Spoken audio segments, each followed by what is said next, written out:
Hi. So welcome back to our Konti Cancer, a journey of hope and heal. So saya Hanita Hanem, as you know, tapi partner I kali ni bukan Nokman. Partner kali ni Mr. Ravi. So Hello. Ravi, introduce yourself.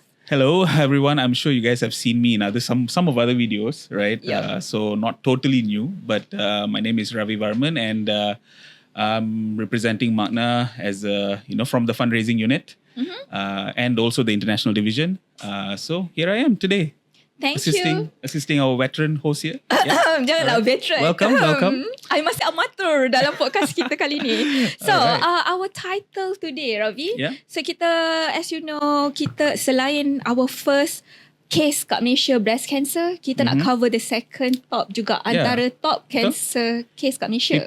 People tend to forget number 2, kan? Usually. Yeah. They always talk about what's number 1. Betul. Of course, breast cancer has always been dominating the landscape, I think internationally, right? Yes. Not only in Malaysia. But there's another emerging cancer that I think people tend to forget about. Forget ataupun takut nak cakap. Yeah, betul. Tahu-tahu dah lambat. Kan? Betul. Tahu-tahu dah kena potong usus. I dah bagi tahu pula kita punya title today. Yep. So, kita punya title kita kali ni is about colon cancer in Malaysia. So, are we catching it too late ke apa? Yep. I think mostly about stage 3 and 4, right? Yes, We're catching it. Yep. betul. So, guest kita kali ni bukan orang-orang biasa. Kita minta eksperti yang datang untuk cakap berkenaan kes ini. Yep. So, Dr. Lokman, why not you introduce yourself? Hello, doctor. Hi. Thank you very much for having me here. It's a pleasure to be with you all. So let me begin by introducing myself. I'm Dato Dr. Luqman Mazlan. I'm a colorectal surgeon. Okay, so I'm a surgeon who specializes in the usus besar and or we call it the colon in medical terms. Yep. Okay, I'm also the currently the medical director of a relatively new hospital in PJ. It's called Picasso Hospital. And I was the president of the Malaysian Society for Colorectal Surgeons. I Wow. see. And now I'm the president of the Asia Pacific Federation of Colorectal Surgeons. I see. Now I feel intimidated. Itulah, No, kita semua sangat ini. Okay. It's a pleasure to have you with us, doctor, and I think it's a big honor for us. Thank you for accepting our invitation to be part of this session today. Yeah, Awesome. thank you. Yeah, looking forward to it.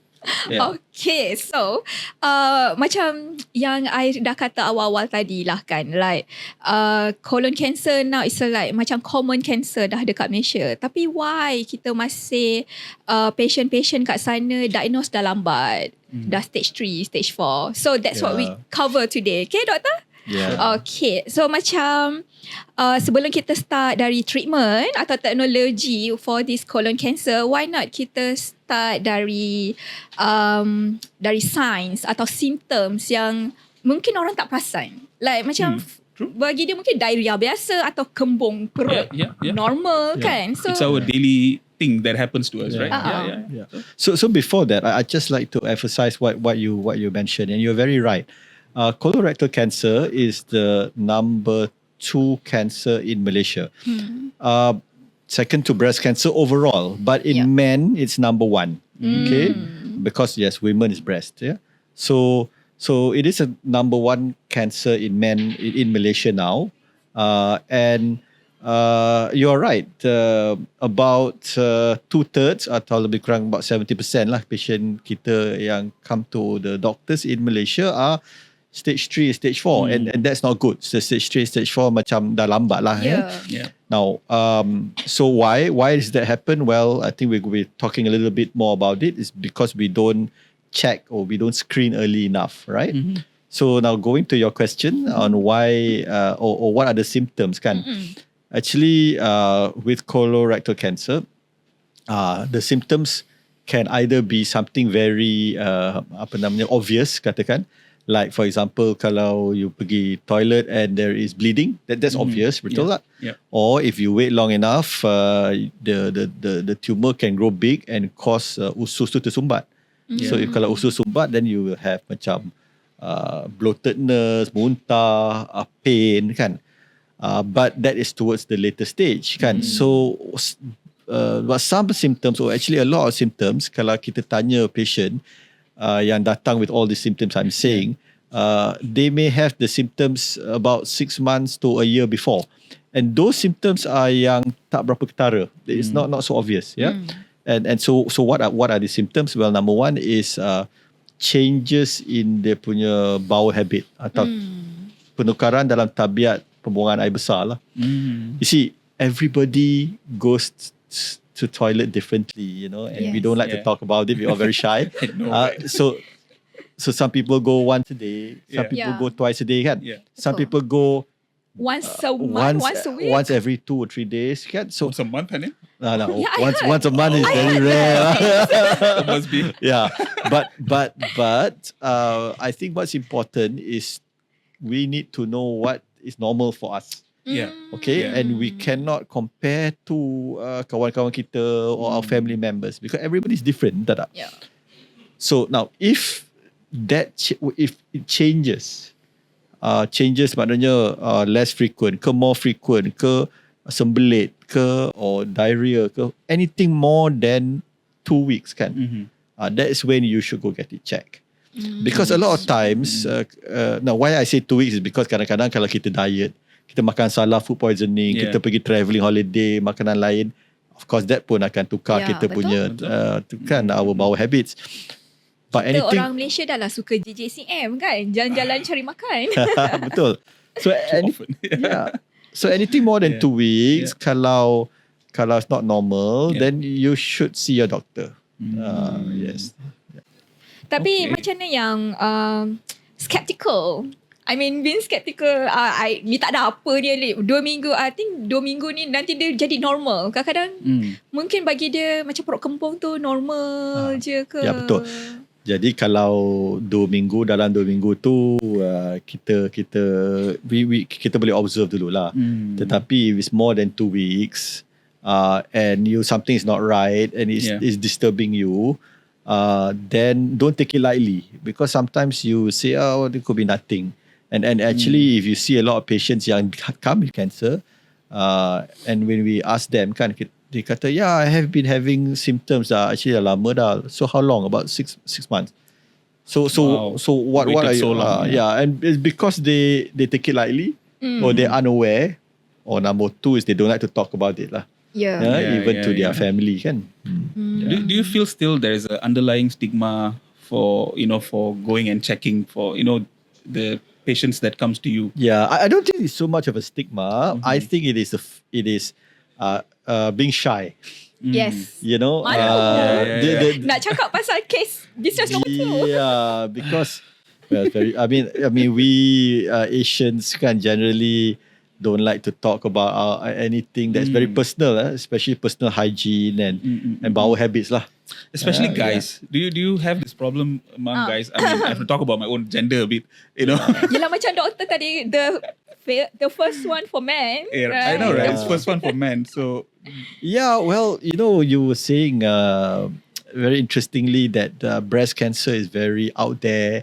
It's a lot of publicity, Yeah. I think anything that involves women tend to get more publicity and activism, which is a good thing. I think men have to learn from that. Because I know Pink October is more famous than any other cancer. Yes. I also believe that I don't know if I could be wrong. So the statistics for breast cancer is very high because women are more open to do screening.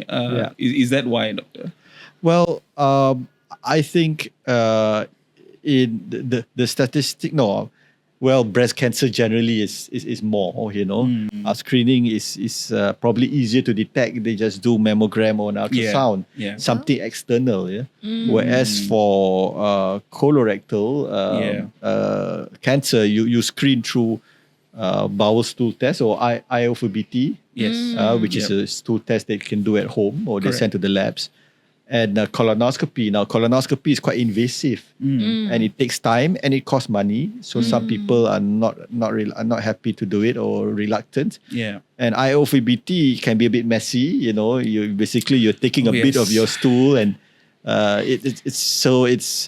I mean, it should be done. It's actually quite simple, but when you explain to people that they have to take a bit of their of their Stools. poop or stool to get it tested, they like they jijik lah kan. Yeah. So it's just Kami one of- faham sebab Yeah, because we had to do it. okay, Right? actually dekat MAKNA kita pun salah satu screening kita distribute our IFOP test lah. Yeah. Right. So sebelum benda tu distribute, so kami staff ni jadi Yeah, we were the lab rats. lab rat dulu lah. Oh, yeah. So macam compulsory. Okay, korang kena buat. Kita orang ni pun macam So you know how it feels, kan? Yes. It is. I mean, it's not a difficult process. It's a very simple, straightforward processnya, simple. Tapi I rasa yang the one doctor mentioned earlier, the menjijikkan, right? I think that's the part that we have to, actually collect sample and do the testing like how we do our COVID tests. You're right. Similarly, right? Yes. So that was a process that I won't forget. That we- betul. Okay. And melihat result dia tu pun macam zaman COVID dulu lah kan. Dua line ke satu line? Betul. Macam Yeah.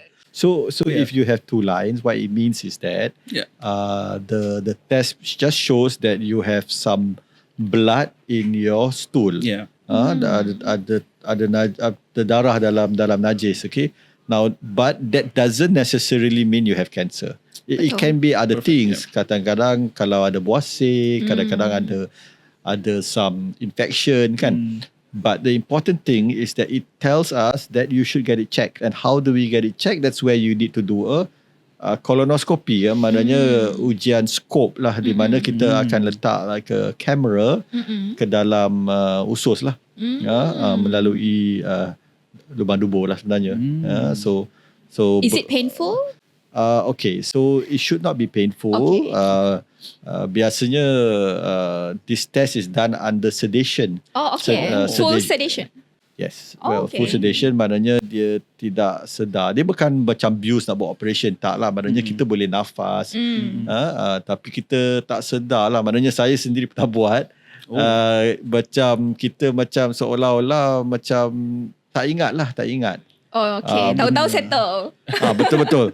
Biasanya kita buat benda ni lebih kurang setengah jam.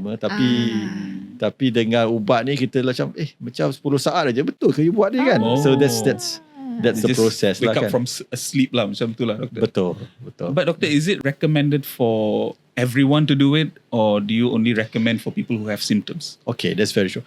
Well, screening means you don't wait for symptoms, right? But I think it is not possible to scope everyone.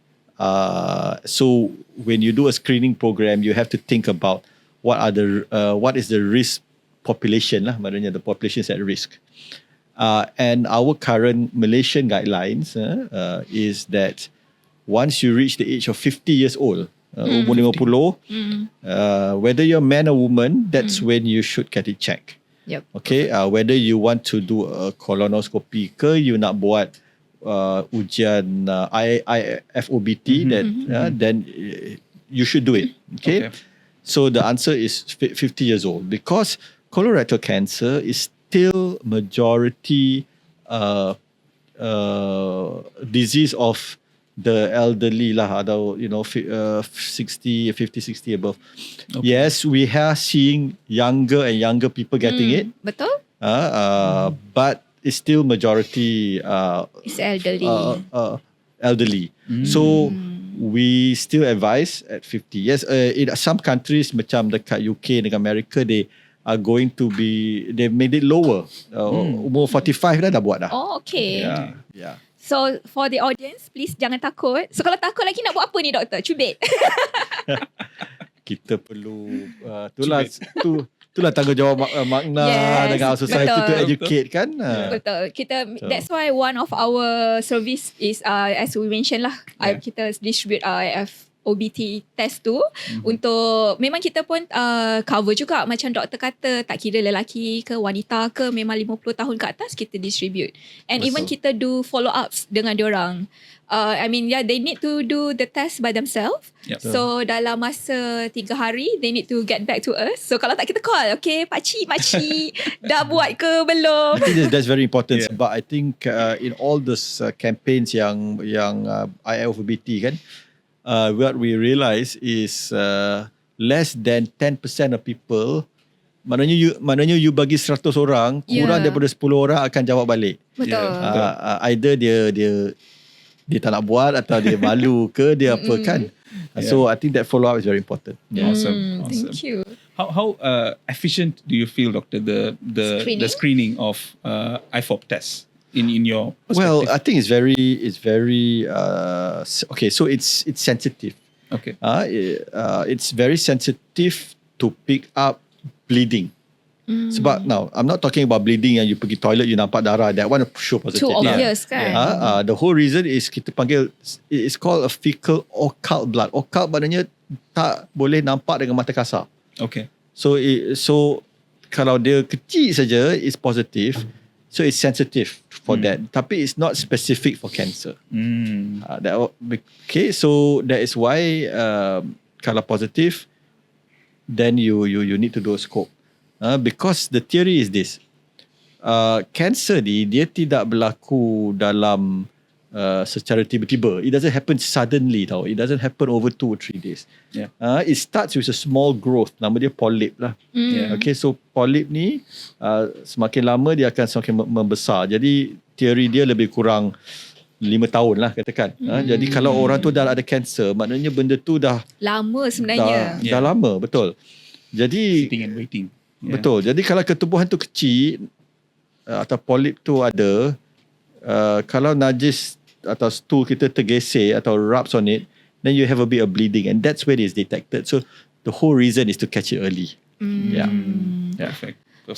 So macam makna since kita buat follow up tu, so kita punya pick up rate about 50% lah over the years. Very good.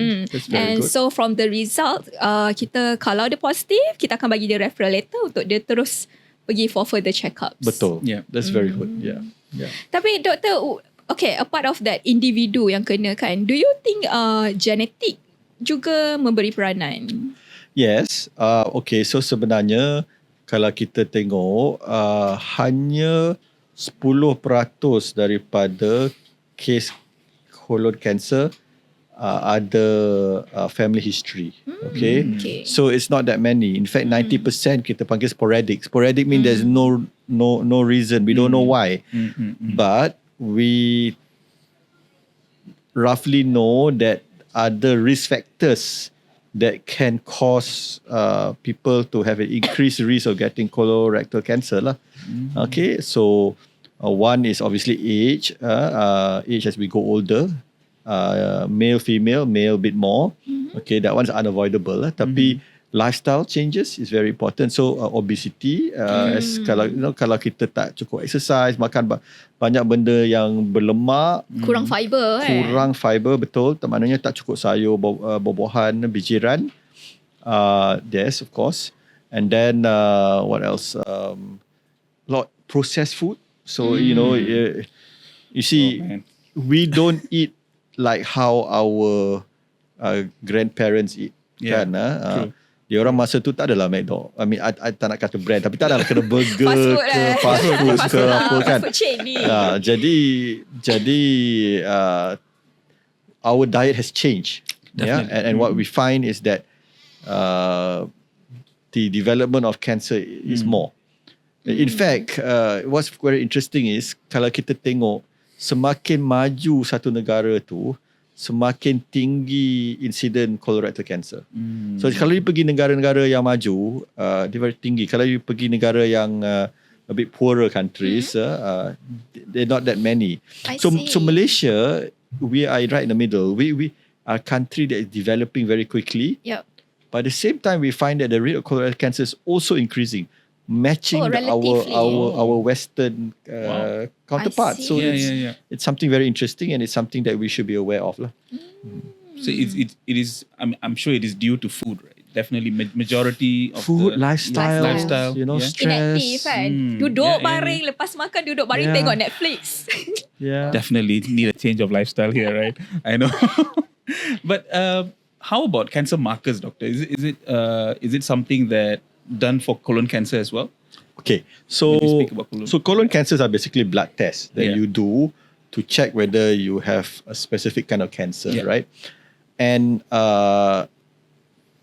unless it's in a research setting, currently there is no cancer marker that is reliable enough to be used as screening.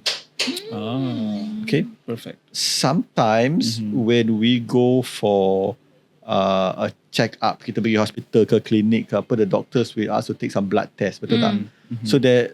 One of those blood tests, nama dia CEA, okay? Chorionic embryonic antigen. So that test we can use to take, but it is not very accurate.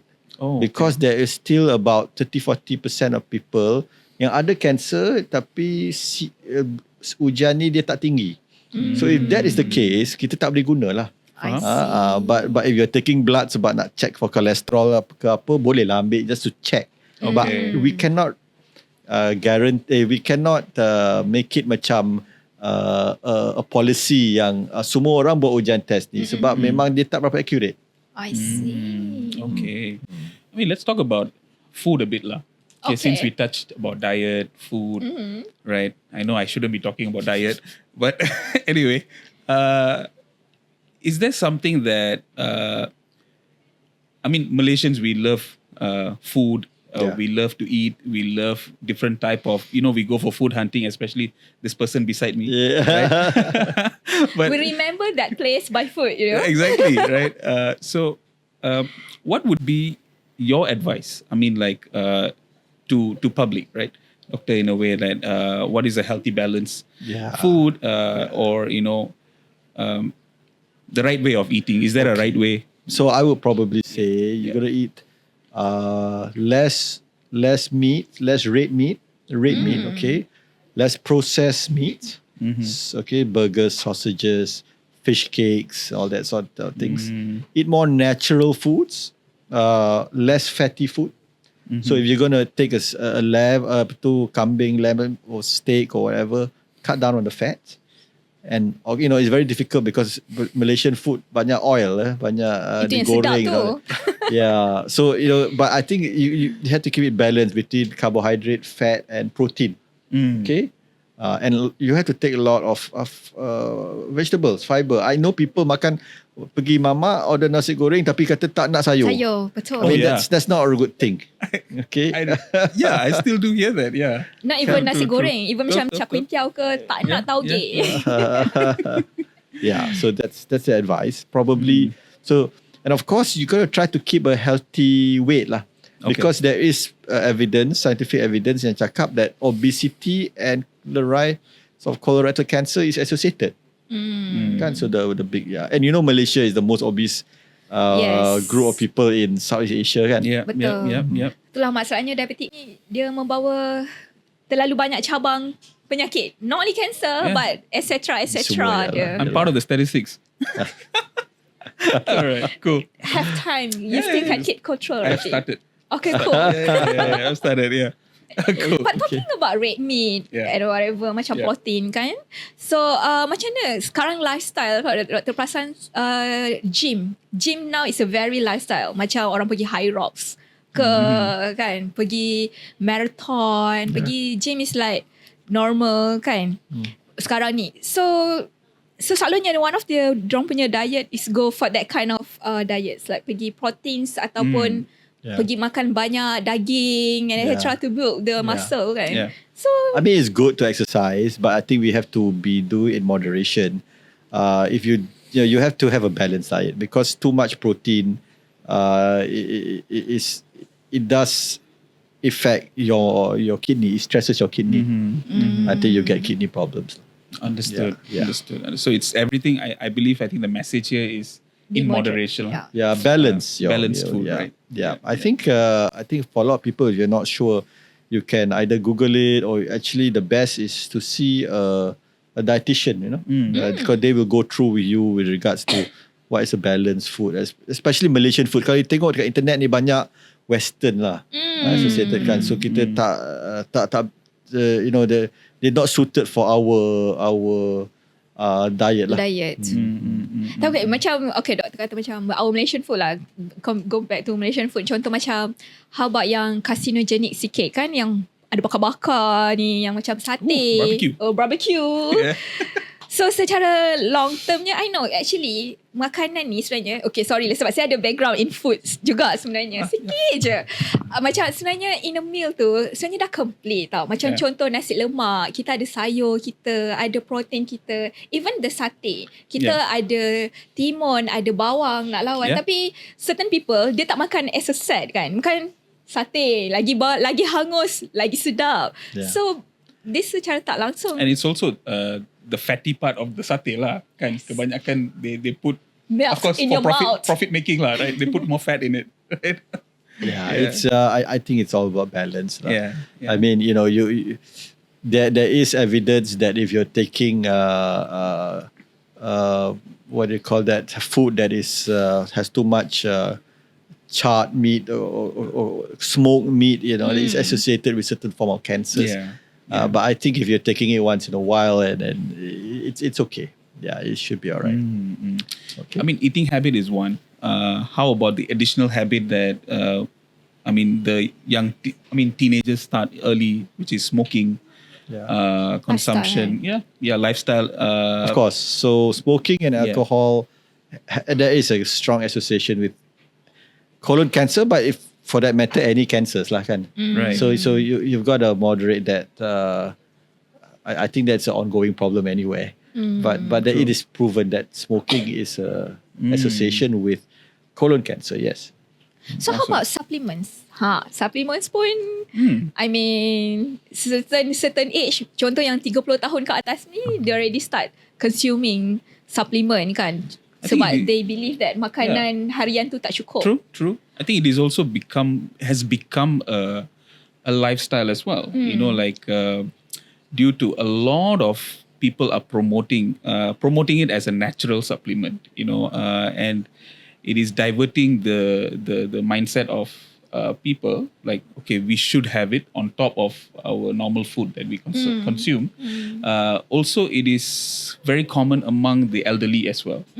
They are easily terpengaruh in a way that you get a telegram, you get a WhatsApp or something like that. Do you see it as a common problem now? I think you need to know what your supplements are. I think a lot of supplements nowadays yang kita nampak dalam social media ni, dia banyak the promises a lot of things, number one. And number two is that they may have things that we don't know, like steroids, for example. Kan? Which is not good lah, steroids overall. So we need to see. I mean, supplements are good, especially if you're older. Macam calcium and magnesium and semua tu kan. Tapi for a young person, if you eat a balanced diet, you don't really need all these supplements. That's what I feel. Awesome. How about probiotic, doctor? Okay, that's a good question. Now, so there is a lot of research going on now to study whether our certain bacteria in the usus can lead to the development of colorectal cancer. Right? But it's still in a research stage. But why do we take probiotics? Now, in our usus ni, dia ada bacteria yang bagus. Good bacteria kita panggil. Okay? So sometimes bila kita demam, sesama ke batuk, kita pergi doktor, dia bagi antibiotik. Antibiotik tu bagus, maknanya dia bunuh kuman tu. Tapi dia akan bunuh kuman yang baik juga. I see. So when you take probiotics, you actually repopulating the usus dengan the good the good bacteria. So that will actually normalize your bowel habits. So sometimes you notice, kalau you ada sesama batuk, ada makan antibiotik for whatever reason, you realize that you punya bowel habit tukar tau. Oh yeah. Kan? Yeah, true. Sometimes kena diarrhea. Yes, you're right. Because of antibiotic relation. So taking probiotics is good, but you don't need probiotics for ever lah. I mean, for I see. I thought it's like a macam daily base. Take a well, pill a day. not necessarily. I don't think there's scientific evidence to say that you really need it every day. Okay. But is there such thing that overconsumption ke tak probiotic? It's like a habit kind of thing. Is it? Well, Can be. you could, but I Build a don't habit. know what a habit. Yeah. It's not necessary lah. Not necessary. I see. Okay, now we already talk about the diet and how lifestyle, prevention lifestyle kan. Maybe next kita boleh cover macam dari segi what happened after dia diagnose. Kita dah pergi screen ni. Okay, dah screen and then doktor kata okay, something's wrong. Okay, so what is next? Betul. So maybe we just go through what the patient journey is lah. Okay. So patient tu ada simptom katakan atau dia buat test katakan positif kan, jadi dia pergi buat colonoscopy, betul? So dia buat colonoscopy, lepas tu dia nampak ketumbuhan. It looks like there's a growth in the colon. So the first thing they will do is they will biopsy it. Okay. Because the biopsy, then the doctor, the pathologist, the doctor will look under the microscope, and then they will tell us, hey, this is cancer ke tak cancer. Now, if it's proven to be cancer, the first thing you want to do is to know what stage it is. So they will do a CT scan lah usually. Okay, a scan. So a CT scan, dia akan tengok benda ni, dia dah merebak ke tak merebak, dia pergi ke hati. Biasanya kalau merebak, dia pergi hati, paru-paru lah biasanya. Atau dia pergi ke limpa, the lymph nodes. Okay. So once we know that, so you know the stage, you know the location. Sebab usus kita panjang. Sebab usus besar kita panjang. Dia lebih kurang about 6 feet. So cancer can happen anywhere. So because knowing where and knowing the stage will determine what the treatment is. Okay. Now, in general, kalau you ada cancer, the treatment is surgery. You need to remove it lah. Okay. And then, depending on the stage, kalau dia tahap 3, tahap 4, almost for sure, you will need some chemotherapy atau radiotherapy lah. So, dia tengok dia punya stage. So that's why it's very important to detect it early. Okay. But the treatment to sum it up is surgery, usually surgery lah to remove it. That's why lah mostly yang kena pakai stoma bag, is it? Ke actually tak semua case kena pakai stoma bag. Okay, so for our listeners, stoma bag is a situation where you have to the doctor has to keluarkan usus ke permukaan to the surface of the skin. Now, why does that happen? For few reasons. Okay, number one is kalau emergency. Kalau usus tu tersumbat, maknanya usus ni dia jadi macam belon tau. Jadi kalau ada sumbat, the passage tu, usus tu dia akan jadi besar macam ular sawar macam tu, besar. Kembung lah. Kembung, betul. Jadi, bila kita buang kanser tu, kita tak boleh nak sambung balik terus. Sebab kalau kita sambung balik terus, dia ada risiko untuk bocor. Sebab usus tu, katakan usus tu dia besar macam ni. Tapi kalau usus dia besar macam ni, dia nak sambung usus macam ni pada usus yang normal, risiko untuk bocor terlalu tinggi. So, kita keluarkan bag. Atau kita panggil stoma lah. Now, stoma ni adalah sementara. Okay, maknanya kita tunggu sampai dia dah sihat, katakan 6 bulan, setahun, kita boleh sambung balik usus tu. Tetapi ada keadaan juga di mana stoma tu adalah kekal atau permanent. Yang itu adalah dalam keadaan di mana kanser tu adalah di bahagian dubur. Bahagian bawah. Very close to the muscle, to the pintu dubur. Okay. Sebab kalau kanser tu terkena otot pintu dubur, kita tak boleh nak selamatkan otot tu, sebab kita perlu buang lah. Sebab dengan kanser, prinsipnya adalah kalau ada kanser, kita perlu buang tempat tu. Kita tak boleh nak tinggalkan walaupun sedikit. You leave it a bit, dia akan grow back. Spread, betul. So in such a case, yes, you have permanent back. Betul. So, dia dah masuk stoma bag. Sebenarnya I nak tanya lagi yang pasal treatment. Contoh, macam doktor dari Hospital Picasso kan. So, betul. Apa extranya? Macam hospital ni quite new, I believe. Kan? Apa extra Hospital Picasso ni? So, now, you may think Picasso ni apa? Art gallery ke kan? Ya, betul. Apa ni? Exactly. Very art in medicine. Yeah. So Picasso actually stands for PJ, sebab dia because it's in Petaling Jaya. So PJ Integrated Center for Advanced Surgery and Oncology. Okay, so the acronym Picasso lah. Now, so our business is mainly advanced surgery and oncology. Now, so we start with oncology. Oncology mana cancer lah. Yep.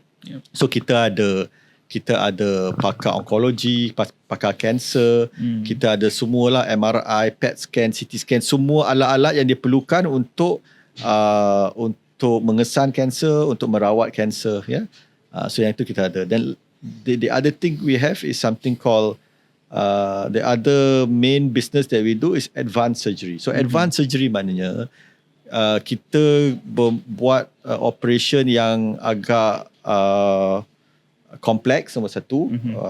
Kanser-kanser yang besar, kanser-kanser yang susah dirawat oleh doktor lain atau hospital yang lain. Dan kita juga guna banyak kaedah rawatan robotik.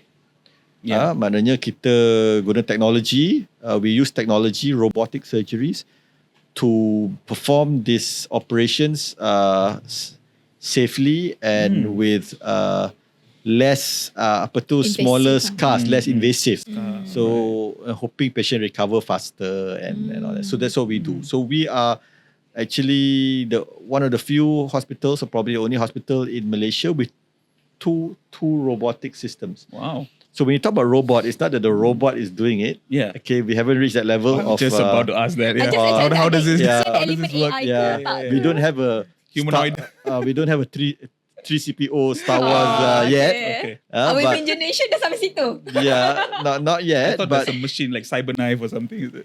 yeah, not yeah. So it's a machine that actually is like it's like a spider of the wall. Okay. And the doctor actually, or the surgeon actually controls the machine. So we control it. Okay. And it's more precise, and it's like putting my whole face inside there, and it's 3-dimensional, and it's like a virtual reality. Yeah. It's like playing a video game. Oh God. But So the fun part is like playing games. Yeah. But the good side is doing the treatment. Yeah. yes. So it is less invasive, more precise. Okay. And that's what we do. So that's the strength of our hospital. So Picasso is a hospital that actually brought together all the very Advanced. good and I would say renowned surgeons and doctors from all over Malaysia together. Awesome. That's very nice. And we do this. So we offer a complete range of treatment for our cancer patients. I see. Oh, it's wonderful. So please go Continue. ahead. I mean, like access, right? Access for patients. I think that is one of our biggest challenges. Also from MAKNA's perspective as well. Sure. For our patients to get the right access for treatment, and also to even to have the proper consultation, for them to go and get it. Sure. So what is Picasso Hospital's role in providing the right access to our patients? So you're very right. I think in Malaysia, we have enough doctors, but it's all about where these doctors are placed. Yeah. And in Malaysia, I think that the challenge is to get equal access everywhere, and it's not there yet. Okay. So Picasso is a private hospital. Yeah. And but we are very heavily engaged with education, and also providing services for Malaysians, now whether they can afford it or not. Yeah. So we are new, but we have engaged with a lot of industry partners and patients in a lot of cancer awareness talks. And during that time, we offer either free or subsidized screening. Okay, depending on whether it's breast or whether it's colon or even the stool test. But currently, I can say that we are in the final stages of discussion to offer subsidized PET scan for people in the East Coast. Because I don't know whether you know, tapi Kelantan, Terengganu, Pahang tidak ada PET scan. Walaupun di hospital swasta atau kerajaan. Jadi maknanya semua kes-kes cancer di those states have to come to KL. And I think kalau you nak suruh dia orang pergi ke hospital kerajaan, maknanya di IKN atau di HKL ke apa memang terlalu ramai. Yeah. So there is of course we're not alone. There are 2 or 3 other hospitals sekali dengan Quorum, which I'm active. Quorum ni is Society for Colorectal Cancer Survivor Group. So we are actually working together to try and offer these services from patients dari East Coast datang ke KL dan dapatkan PET scan, sebab PET scan ni penting untuk staging lah. So at a very minimal cost lah. I see. Minimal cost. So that's what we're Kalau trying mereka to do. buat PET scan tu, do they need to overnight ke actually just a day trip? They can come as a day trip. Okay. They can come. I mean, it's a very fast scan. Fast scan tu tak sampai 2-3 jam pun. Tapi they have to come here. That's the thing lah. So they have to come to Picasso Hospital to physically they have to be here. Yeah. To attend that. Okay, but is there an effort, doctor, that like you said, you're doing this effort in East Coast? Is there an effort that you collab with a hospital there or something? Oh yes, of course. So actually, it's not that we advertise this. It's always a service that is referred to by the government hospital. Okay. So katakan hospital di Kota Baru atau Kuala Terengganu, they feel that patient ni perlu PET scan, tapi nak hantar ke KL waiting list 6 bulan. Tak boleh lah kan. Jadi dia akan contact us. And then we will say, look, you can come over and this is the cost, and there is apa namanya some subsidy and all that to keep the cost very affordable for especially the B40 lah. Exactly. Exactly. Awesome. All right. Okay, that's about the treatment part. Yeah. Okay. Now kita rewind sikit. Macam tadi kan kita cover yang pasal stoma bag kan. So maybe we can apalah pandangan doktor kan, penjagaan stoma bag kepada patient-patient kat sana. Memang actually bila diorang kena pakai stoma bag tu, mereka dah di-train to take care of it ke macam mana? Betul. Okay. So ramai orang takut pakai bag ni sebab dia kata malu, kotor, jijik, all that sort of things actually. So bila seseorang itu ada stoma atau a stoma is created in the hospital, sebelum dia balik ke rumah, memang dia akan diajar atau dia atau ahli keluarga dia lah, the caregiver. They will be taught how to take care of it, how to clean it, how to take care of it, be familiar dengan produk-produk yang berkaitan lah. Sebab dia ada banyak jenis sebenarnya. Betul. Sizing lagi Sizing kan? dia dan the most important is availability. Kalau dia datang dari jauh, katakan dia datang dari Gua Musang, kita mesti tahu jenis bag yang ada di kat sana. Kita tak guna nak bagi beg yang canggih tapi boleh hanya didapat di KL je kan. Jadi semua tu kita perlu be aware of lah. So there are actually nurses yang khas atau nak kata pakar jugalah dalam bahagian stoma sahaja. Dan diorang yang akan on the front lines lah, macam mana nak diajar, macam jaga. Dan sebenarnya having a stoma is not the end of the world. Kena highlight tu doktor. Exactly. Saya ada kawan-kawan yang ada stoma tapi dia boleh berenang, dia boleh pergi diving, dia boleh pergi naik Gunung Kinabalu kan. Jadi it's not the end of the world. Well, thankfully most stomas are just temporary. But if you have a permanent stoma, you can live a relatively normal life. Kan? I think there is a very important message to our patients, our audience, whoever is viewing, that it's not the end, right? Yeah. There's always hope. There's always ways to recover, and treatment is always available. I think that is a very good message. Yeah. Okay, pejam celik. It's almost towards the end kita punya meeting today, doktor. It's such a friendly. I don't even feel it. It's like a friendly chat, isn't it? Right. Betul. Betul. So sebelum kita habis atau kita recap for today, apa is there you ada hope ke message to our audience kat luar sana kan about this colon cancer specifically maybe? So I think the message here is that colon cancer is so common in Malaysia, and that you have to detect it early, because the only way to fight this is early detection. So of course kita perlu tahu all the symptoms lah. But most importantly, doesn't matter kalau you ada symptom ke tak. Once you reach the age of 50, please get yourself checked. You can go to MAKNA, you can get a IFOBT test, atau you can see a doctor, atau pergi pharmacy ke klinik boleh beli. Tapi of course better kalau boleh buat colonoscopy. Sebab kalau dia normal, then alhamdulillah normal, you don't need to worry for the next 10 years or so. So I think that is a message. Get yourself checked so that we can fight this disease.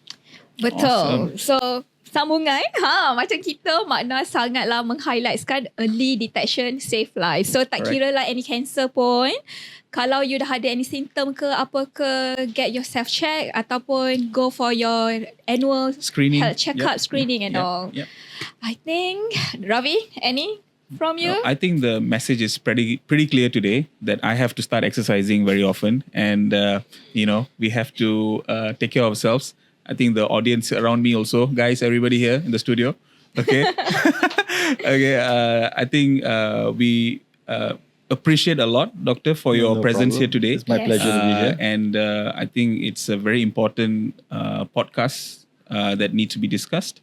And I hope we answered some of the questions that's in your mind to our audience. It was very well done. Thank you. And thank you, Ravi, for joining me today. Of course. So, Nokman, please come back, okay, for the next podcast. But I'm having fun with you, Ravi. So maybe we can you don't want me here, okay? All right. We can have more podcasts with you. Sure. All right, okay, guys. Don't forget to like, follow, and share our Konti Cancer, a journey of hope and heal. So, ciao.